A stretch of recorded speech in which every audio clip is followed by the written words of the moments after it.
अस्सलाम वालेकुम स्टूडेंट्स, क्या हाल हैं? ठीक ठाक हैं? उम्मीद करता हूँ सारे खैरियत से ही होंगे। अच्छा तो स्टूडेंट्स, मैं इधर उधर की बातें करके आपका टाइम ज़ाया नहीं करना चाहता, क्योंकि टाइम बहुत ही कीमती है। आपके लिए भी कीमती है टाइम, और मेरे लिए भी कीमती है। जैसे कि आपको पता है कि हमने लास्ट लेक्चर में ग्रुप डिस्कस किया था, ग्रुप की हमने कुछ प्रॉपर्टीज़ को सीखा था। आज ग्रुप की उन्हीं प्रॉपर्टीज़ को हम सेट के ऊपर इम्प्लीमेंट करेंगे, और इम्प्लीमेंट करने के बाद हम उस सेट को ग्रुप या अबिलियन ग्रुप साबित करेंगे। तो इसी के रिलेटेड हमें एक एग्जांपल आज दी गई है, वन ओमेगा ओमेगा स्क्वायर। ये एक स्टूडेंट एक सेट है क्यूब रूट ऑफ यूनिटी का। क्यूब रूट ऑफ यूनिटी का एक सेट है, और हमें बोला गया है कि इस सेट को आपने अबिलियन ग्रुप साबित करवाना है with respect to multiplication. With respect to multiplication इस सेट को हम अबिलियन ग्रुप साबित करवाएंगे। तो मेथड वही पुराने वाला जो हमने 5 प्रॉपर्टीज डिस्कस की थी, क्लोज्ड से लेके कम्यूटेटिव तक, वो सारी की सारी 5 की 5 प्रॉपर्टीज हम इस सेट के ऊपर इंप्लीमेंट करेंगे। और अगर पांचों ही प्रॉपर्टीज साबित हो जाती हैं इस सेट के ऊपर, तो हम कहेंगे ये जो सेट है अबिलियन ग्रुप है। ठीक है स्टूडेंट, तो चले स्टार्ट करते हैं। हम सबसे पहले इस सेट को एक नाम देते हैं, हम कहते हैं कंसीडर। इस सेट को स्टूडेंट्स हम जी का नाम दे देते हैं, वन ओमेगा ओमेगा स्क्वायर। ये स्टूडेंट्स हम एक इस सेट को जी का नाम दे दिया। अब हमने करना क्या है, हमने मल्टीप्लिकेशन टेबल बनाना है। अब मल्टीप्लिकेशन टेबल स्टूडेंट्स हम किस तरह से बनाएंगे, जितने भी एलिमेंट्स हैं इनको आप रो वाइज भी लिख लें, और इन एलिमेंट्स को आप कॉलम वाइज भी लिख लें। विद रिस्पेक्ट टू मल्टीप्लिकेशन हमने डिस्कस करना है, विद रिस्पेक्ट टू मल्टीप्लिकेशन। अब आपने क्या करना है, वन को वन से मल्टीप्लाई करने पर आंसर वन मिलेगा। और स्टूडेंट्स इसके बाद वन को जब आप ओमेगा से मल्टीप्लाई करेंगे तो वन ओमेगा द ओमेगा आएगा, और वन को ओमेगा स्क्वायर से मल्टीप्लाई करने पर ओमेगा स्क्वायर आंसर मिलेगा। इसी तरह ओमेगा को वन से मल्टीप्लाई किया ओमेगा, ओमेगा को ओमेगा स्क्वायर से मल्टीप्लाई किया, ओमेगा को ओमेगा से मल्टीप्लाई किया तो ओमेगा स्क्वायर, और ओमेगा को ओमेगा स्क्वायर से जब मल्टीप्लाई करते हैं तो ओमेगा क्यूब आंसर आता है। और ओमेगा क्यूब के बारे में इंफॉर्मेशन है कि वो 1 के इक्वल है, हम यहाँ पे 1 लगा देंगे। ओमेगा स्क्वायर को 1 से करेंगे तो ओमेगा स्क्वायर, ओमेगा स्क्वायर को ओमेगा से किया तो ओमेगा क्यूब, ओमेगा क्यूब के लिए फिर वही सेम रिजल्ट 1।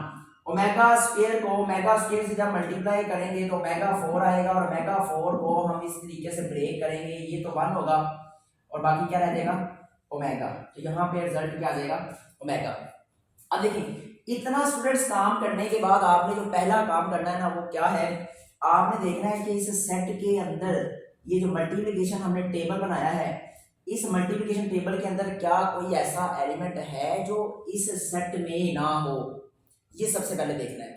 तो हमने जब थोड़ी देखा तो हमें कोई भी ऐसा एलिमेंट नजर ही नहीं आया जो इस सेट से बाहर का हो। तो अगर कोई भी सेट, कोई भी एलिमेंट इस सेट के एलिमेंट से बाहर का नहीं है, तो आप फिर क्या लिखेंगे, पहली प्रॉपर्टी जो कि है closed property.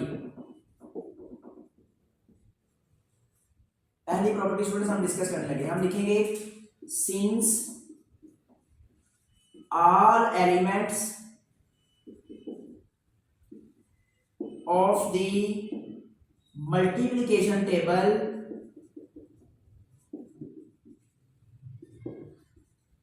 belongs to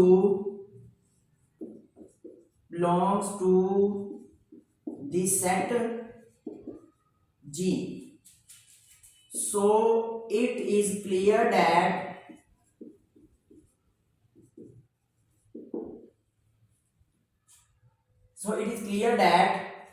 G is closed with respect to multiplication। कोई एलिमेंट भी इस टेबल से, इस टेबल का जो एलिमेंट है वो कोई भी एलिमेंट इस सेट के एलिमेंट से बाहर नहीं है, तो फिर इसका मतलब ये है, इससे ये वाज़ेह होता है कि जो G है, G क्या है, क्लोज है, यानी इस पे क्लोजर प्रॉपर्टी होल्ड होती है। तो इसके बाद स्टूडेंट पहली प्रॉपर्टी तो साबित हो गई। अब हम देखेंगे प्रॉपर्टी नंबर 2। अब स्टूडेंट्स प्रॉपर्टी नंबर 2 क्या है, अब प्रॉपर्टी नंबर 2 है associative property.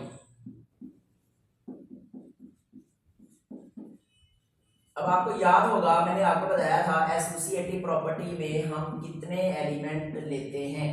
Students associative property में हम 3 एलिमेंट लेते हैं। अब आप यहाँ पे लेट करें, लेट 3 ही एलिमेंट है, हमें 3 ही एलिमेंट चाहिए। हम लिखेंगे 1 omega omega square belongs to this set G. अब हमने इनको मल्टीप्लाई किस तरीके से करना है, 1 का मल्टीप्लाई करेंगे omega cross omega square, methods of same students यही a cross b cross c is equal to a cross b cross c, यही मेथड रहना है। अगर विद रिस्पेक्ट टू एडिशन का होगा तो मल्टीप्लाई की जगह पे एडिशन का लगा देना साइन, और अगर मल्टीप्लिकेशन बोला होगा तो मल्टीप्लाई का लगा देना। अब ये आएगा 1 क्रॉस ओमेगा स्क्वायर। अब इसको सॉल्व करें, 1 क्रॉस ओमेगा और ओमेगा स्क्वायर, ओमेगा क्यूब का आंसर स्टूडेंट्स 1 होता है, तो 1 को 1 से जब मल्टीप्लाई किया तो 1 ही आएगा। और omega cross omega square multiply करने पे ओमेगा क्यूब, और ओमेगा क्यूब का आंसर 1। तो देखिए लेफ्ट साइड का आंसर राइट साइड के आंसर से मैच कर गया है। तो हम यहाँ पे बताएंगे so G has associative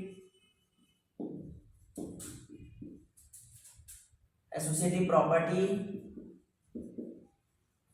with respect to multiplication के लिहाज से जी पर एसोसिएटिव प्रॉपर्टी फोल्ड करी जाएगी। इसी तरह तीसरी प्रॉपर्टी जो है वो स्टूडेंट्स प्रॉपर्टी है multiplicative property.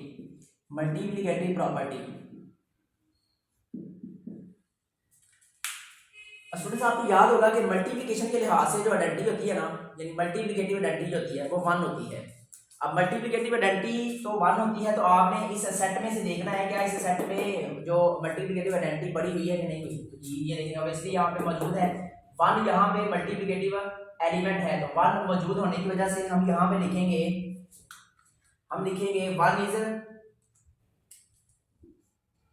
1 is the multiplicative element, so multiplicative property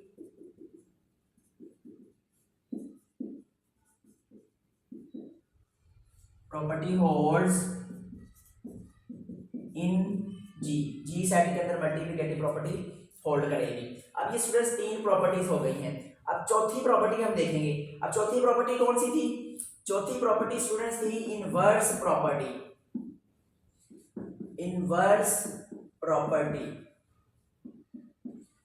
अब इनवर्स के लिए क्या करेंगे, यहाँ सेट के अंदर 3 एलिमेंट्स हैं, इन तीनों एलिमेंट्स का हम 1 बाय 1 देखेंगे कि हर एलिमेंट का इनवर्स एग्जिस्ट करता है या नहीं करता। हम पहले बात करते हैं इनवर्स ऑफ 1 इज, और फिर हमने इनवर्स निकालना है ओमेगा का, और फिर हमने इनवर्स निकालना है इनवर्स ऑफ ओमेगा स्क्वायर। अब इन तीनों के इनवर्स देखने हैं। इनवर्स अगर तीनों के मौजूद होंगे तो चौथी प्रॉपर्टी होल्ड होगी, अदरवाइज नहीं होगी। तो आप देखिए इनवर्स ऑफ 1 इज, अब 1 का इनवर्स स्टूडेंट्स कैसे हम मालूम करेंगे। अब देखिए आपने इस मल्टीप्लिकेशन टेबल में आना है, मल्टीप्लिकेशन टेबल में आप 1 का इनवर्स निकाल रहे हैं, तो 1 को आपने मल्टीप्लिकेटिव एलिमेंट तक लेके जाना है। इस 1 को आपने मल्टीप्लिकेटिव एलिमेंट तक लेके जाना है, तो 1 को 1 तक लेके इसके टॉप एलिमेंट पे जो बड़ा होगा ना वो 1 का इनवर्स होगा।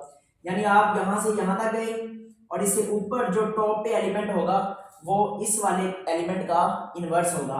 तो फिर यहाँ से हमें पता चला कि 1 का जो इनवर्स है वो क्या होगा, 1 होगा। इसी तरह ओमेगा को आपने 1 तक लेके जाना है मल्टीप्लिकेटिव एलिमेंट तक, और उसके बिल्कुल टॉप पे जो एलिमेंट होगा वो उसी ओमेगा का इनवर्स होगा। तो inverse of omega is omega square and inverse of omega square is omega. तो यहाँ पर हम लिखते हैं inverse of 1 is 1, that is 1 को मल्टीप्लाई करेंगे 1 के साथ कितना आ जाएगा 1।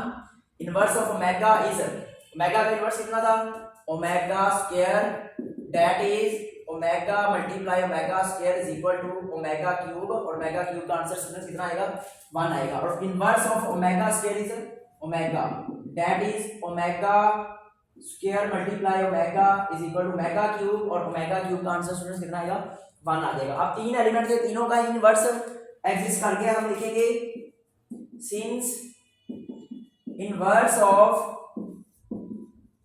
each element exists, so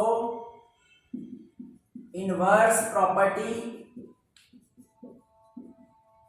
holds, inverse property hold कर देगी। अब स्टूडेंट चूंकि हमने इसको अबेलियन ग्रुप साबित करना है, अगर यहां पर ही वो हमें कह देता है कि आपने सिर्फ और सिर्फ ग्रुप साबित करना है, तो चार प्रॉपर्टी साबित हो चुकी हैं, ये ग्रुप है, और वो कहते हैं आपने अबेलियन देखना है, तो अबेलियन के लिए पांचवी प्रॉपर्टी जो कि कम्यूटेटिव प्रॉपर्टी है वो भी हमें साबित करनी पड़ेगी। तो हम यहाँ पर अब वो देखते हैं property number 5, commutative property.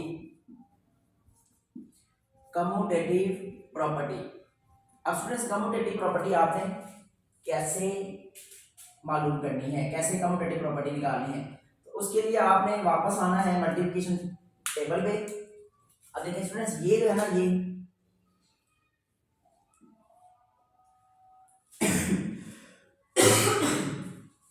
Students ये हमारे पास ना मेन डायगोनल एलिमेंट्स हैं। अब इसके बाद क्या करना है आपने, आपने देखना है कि इस मेन डायगोनल के ऊपर के एलिमेंट, नीचे के एलिमेंट, और ये देखें ओमेगा स्क्वायर और फिर नीचे ओमेगा स्क्वायर। तो देखें इस जो मेन डायगोनल एलिमेंट्स हैं 1 ओमेगा स्क्वायर ओमेगा, इसके ऊपर नीचे सेम एलिमेंट सेम पैटर्न लिखा हुआ है। तो अगर मेन डायगोनल एलिमेंट से ऊपर का पैटर्न और नीचे का पैटर्न सेम लिखा हो तो उस पे कम्यूटेटिव प्रॉपर्टी होल्ड करती है। तो हम यहां पर लिखेंगे since table is symmetric with respect to main diagonal, therefore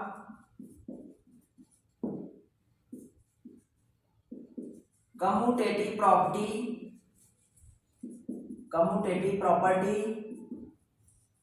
holds in जी के अंदर कम्यूटेटिव प्रॉपर्टी होल्ड कर गई है। 5 की 5 प्रॉपर्टीज इस सेट पे होल्ड हो गई हैं। फिर इसका मतलब क्या होगा, hence G is an abelian group with respect to multiplication. तो इसका मतलब ये होगा कि ये जो सेट जी है, सेट जी एक अबेलियन ग्रुप है मल्टीप्लिकेशन के लिहाज से। तो ये स्टूडेंट्स बहुत ही आसान सा मेथड है, ऐसा ही पैटर्न आपने लगाना है। मैं एक एग्जांपल आप लोगों के लिए यहाँ पे लिखता हूँ, वो आप लोगों की असाइनमेंट होगी, आप लोगों ने वो खुद से इस पैटर्न को फॉलो करते हुए करना है। ये हमने पढ़ा था क्यूब रूट ऑफ यूनिटी, वो हम पढ़ेंगे फोर्थ रूट ऑफ, ये क्यूब रूट के लिए और वो हम पढ़ेंगे फोर्थ रूट के लिए। वो आपने सॉल्व करनी है, आपने सॉल्व करके हमें कमेंट करके बताना है कि आपको वो जो एग्जांपल है सॉल्व हुई है या नहीं हुई। तो लेक्चर के साथ बने रहे, मैं आपको वो एग्जांपल भी लिखवा देता हूँ, आपने जाना कहीं नहीं है, हमारे साथ ही रहना। अब वो एग्जांपल क्या है जो आप लोगों के लिए असाइनमेंट है, आपने ये नोट कर लें, show that the set 1 - 1 iota - iota